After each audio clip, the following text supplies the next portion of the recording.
के सौदागरों पर सबसे बड़ा प्रहार, लव के नाम पर जिहाद, धर्म के नाम पर फरेब, क्योंकि बाबा ने मजबूरी को बना दिया मजहब का बाजार। योगी के यूपी में जमालुद्दीन का घिनौना खेल उजागर।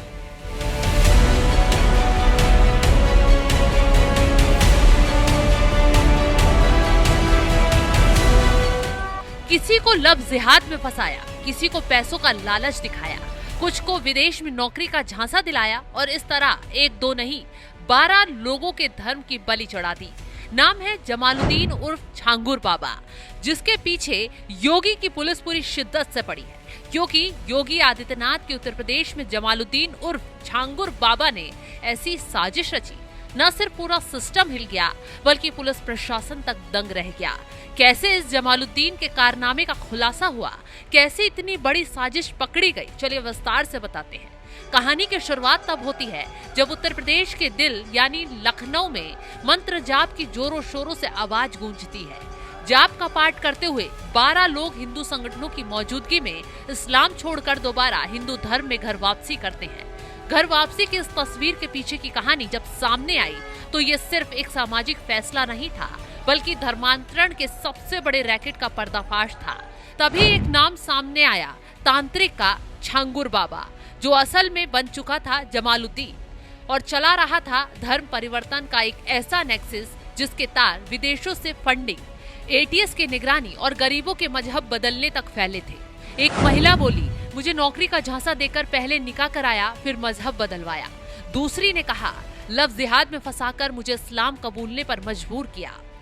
नाम अलग, दर्द एक और साजिश का सिरा हर बार छांगुर बाबा तक ही जाता था। ध्यान दीजिए, ये कोई तत्कालिक घटना नहीं थी। 24 नवंबर 2024 को एटीएस थाने में एफआईआर दर्ज हुई, जिसमें सामने आया कि उसका असली नाम है जमालुद्दीन, जो बन चुका है छांगुर बाबा। वो सिर्फ खुद इस्लाम कबूल नहीं कर चुका था, बल्कि उसने अपने करीबी नवीन रोहरा और पूरे परिवार का धर्मांतरण भी करवाया था, ताकि उस पर कोई शक न होने पाए। एटीएस के चार्जशीट के मुताबिक ये सिर्फ एक आदमी नहीं, बल्कि पूरा मजहबी मॉड्यूल चला रहा था, जिसमें शामिल थे वकील, मौलवी, दलाल, प्रेम जाल में फंसाने वाले लड़के, फर्जी एनजीओ और फंडिंग एजेंट्स तक। सबसे चौंकाने वाला खुलासा तो ये था कि जातियों के हिसाब से धर्मांतरण की कीमत लगाई जाती थी। ब्राह्मण, क्षत्रिय और सिख लड़कियों के धर्म परिवर्तन पर 15 से 16 लाख, ओबीसी वर्ग की महिलाओं पर 10 से 12 लाख, अन्य जातियों की 8 से 10 लाख। यानी ये धर्म नहीं था, एक मार्केटिंग स्कीम थी। मजबूरी, मोहब्बत और मोहल्लत के नाम पर मजहब बेचा जा रहा था। अब ऐसे में योगी की पुलिस ने हंटर चलाया, जांच को आगे बढ़ाया और तुरंत एटीएस ने जमालुद्दीन के बेटे महबूब और उसके करीबी साथी नवीन रोहरा को गिरफ्तार किया। लेकिन इन ठिकानों पर छांगुर बाबा नहीं मिला। वो रेड से पहले ही अंडरग्राउंड हो चुका था। अब उस पर देश में लुकआउट नोटिस जारी हो चुका है। पुलिस एटीएस की टीम पूरी शिद्दत से धर्म के सौदागर की तलाश में जुट गई है। वहीं दूसरी तरफ पीड़ितों की गवाही पुलिस के होश उड़ा रही है, क्योंकि उनकी जुबान पर कांपते शब्द, लेकिन हिम्मत पूरी है। उसी वजह से उन्हीं लबों से छांगुर बाबा की काली दुनिया का राज खुला। मांडवी शर्मा ने कहा, मुझसे कहा गया शादी के बाद तेरा नाम बदल दिया जाएगा, अब तू मुस्कान है। एलेना शर्मा ने खुलासा किया, मुझसे कहा गया था कि इस्लाम कबूल करोगी तो विदेश भेज देंगे, पैसा भी मिलेगा। सोनू रानी ने कहा, बाबा खुद तंत्र करता था, झाड़ फूंक के नाम पर लड़कियों को फंसाता और फिर मौलवियों से मिलकर धर्म बदलवाता था।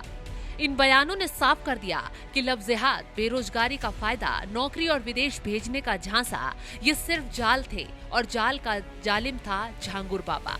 एटीएस की रिपोर्ट बताती है कि बाबा के पास से फर्जी पासपोर्ट, 2 देशों की करेंसी, एनजीओ के कागजात और धर्मांतरण की स्क्रिप्ट मिली है। इतना ही नहीं, बाबा कई बार विदेशी फंडिंग का हिसाब किताब व्हाट्सएप कॉल्स में करता था।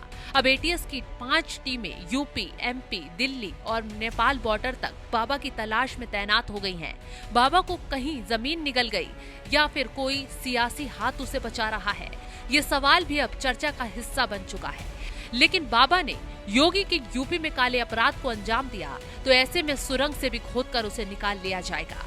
उत्तर प्रदेश की योगी सरकार इस पूरे मामले को राज्य की संप्रभुता से खिलवाड़ मान रही है।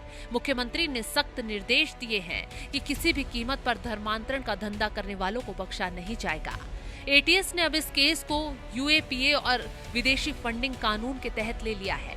SC/ST एक्ट के तहत भी मामला दर्ज किया गया है, क्योंकि कई पीड़ित महिलाएं अनुसूचित वर्ग से थी।